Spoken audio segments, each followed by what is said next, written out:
Oh man, I wasn't going to post for a while because I needed to give you a break from my face and I needed a break for my voice. But after reading this Inc. magazine article by Jason Fried called Attack of the Gurus, I had to post. He said, there has never been more free business advice. What's worth listening to and what should you ignore? This topic is near and dear to my heart. There's so much information out there from gurus who claim to know what they're talking about.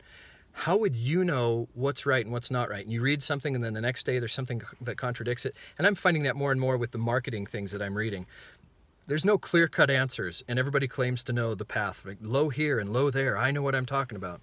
So I love what Jason talks about here. He said, be aware of the person's motivation, see if they've ever done the thing they're telling you to do.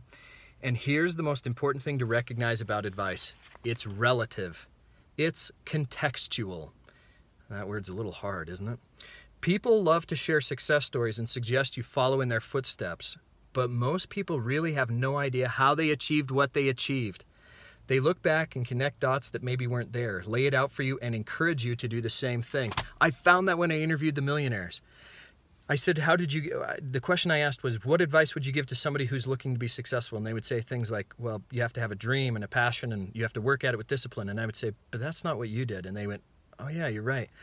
For some reason, there's just some revisionist history that goes on sometimes. So here's what Jason says. That's why I think you should ignore more advice than you take. Find your own way. Then once you've been doing it long enough, maybe you can share your lessons with others and they can decide whether it's worth listening to. My friends, you are your own best success expert. People who are giving you advice, be aware of their motivations. Are they doing it so they can turn a buck? Or are they doing it because they hope they can help? And are they telling you this is the absolute path? Or are they telling you here are some consistencies that you might want to look at and follow? Again, this is why I get so annoyed and post about and blog about these articles on LinkedIn. The 3 things you absolutely have to do to be successful. The 1 thing ultra successful people do every day. No. Everybody's got their own path. And one of the things I found by interviewing these successful people is it takes all kinds and you can do it with your own strengths. Look at Dabo Swinney and Nick Saban. They do things very differently. They're both successful head coaches in the college football ranks.